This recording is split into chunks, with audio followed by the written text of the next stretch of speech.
Good afternoon, ninth graders. Miss Stephenson is here. I wanted to make a video so that I can talk to you guys about what we're going to be doing in quarter three, since quarter two is almost over.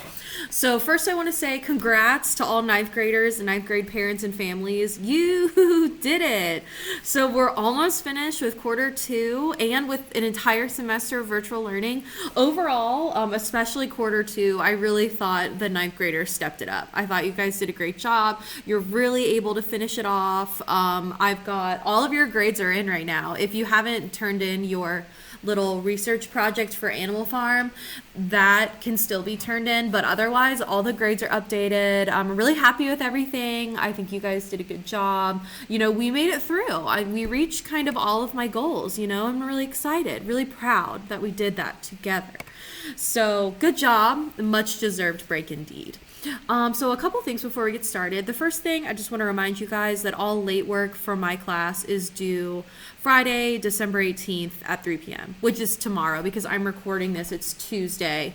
No, it isn't. It's Thursday. Sorry. It's Thursday the 17th at 1:30. So all late work is due tomorrow.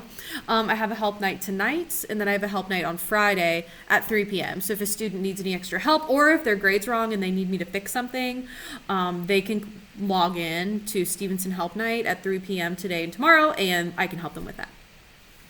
Moving on though, for quarter three, I'm really excited. Quarter three is our drama unit. Woohoo! So quarter three, we're going to be reading Our Town by Thornton Wilder.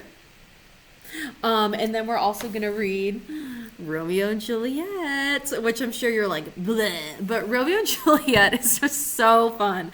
Every time we do it, I love it. So Romeo and Juliet is actually extremely fun. And I think your kids will really have fun with it. So we are reading two plays. So the first play is called Our Town by Thornton Wilder. So Our Town by Thornton Wilder is it's a really good introduction play. It's kind of a classic. It's set in the early 1900s, and it's about a small town, hence Our Town, and about all of the life lessons that are learned living in the small town. So I think it's good. It's really easy to understand. It's a really great introduction to drama. So the students will be acting this out. So I know we're going to be virtual for at least the first 2 weeks, but they're going to pick a part and then they have to say the lines. And I'm super excited. I think that'll be really fun for them so that they can interact a little bit more. I did it with my 7th graders and they really loved it. So they have to pick a part and then they're going to say the lines and act it out. Typically with this play, we do just a really easy Socratic seminar, which is when all the kids sit in a circle and then they have to answer different discussion questions, and then they have to kind of bounce off of each other's ideas. Usually that's what I do. I'm sure I could do a seminar digitally. I would really like to do that. I think it's really important for their speaking and listening skills. So I'm going to try to figure it out. But anyway, Our Town by Thornton Wilder. And then, of course, we're doing Shakespeare, Romeo and Juliet. Ooh. So Romeo and Juliet and Our Town, I do have digital versions of both of them. But if you want to purchase the books for your child, I definitely think these are the two versions. This one's the Folger.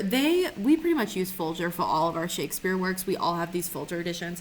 And then for Our Town, it honestly doesn't make much of a difference, but it was published a long time ago, so there's lots of different editions. But I do recommend purchasing them if you're able. I just think it's helpful for the students to have a book in their hands. I do have them digitally, but I think it's just helpful that they have the book. And again, it depends on what happens with the whole virtual situation, but we'll get there when we get there. So with Romeo and Juliet, students will also pick roles and they have to act them out, which is fun because Romeo and Juliet's actually a pretty funny play. Even though it's a tragedy, there are a lot of things that happen that are pretty comical. So they're going to still be acting it out. Main reason is because it's really important that plays, poetry, and Shakespeare are really meant to be spoken. So it's important to me that they speak the Shakespearean language so that they can really hear and feel what it's like, because that's how Shakespeare should be taught, is that you should hear it and you should speak it, you should say it and stuff like that. So I really find it important that they act this out.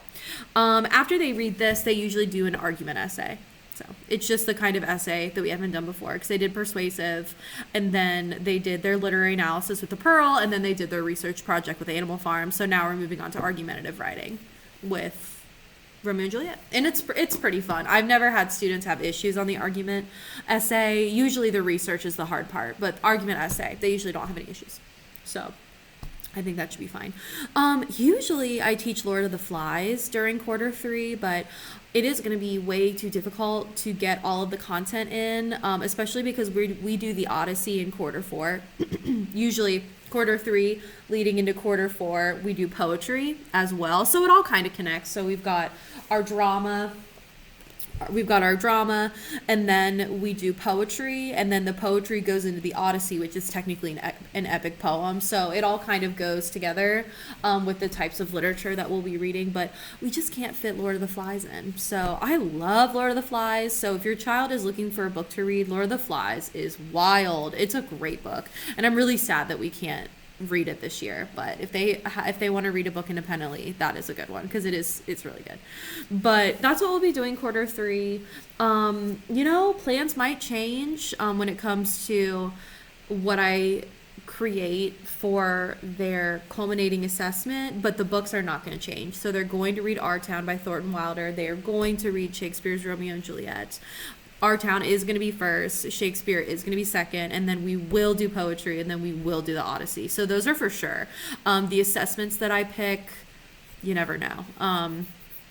Those might have to change, but it really depends. So anyway, to wrap this up, I highly recommend, if you're able, to buy these texts. I think it will be very helpful if you can. And final wrap up is, I'm super proud of all of my students. I love teaching them. I think they've really done a good job.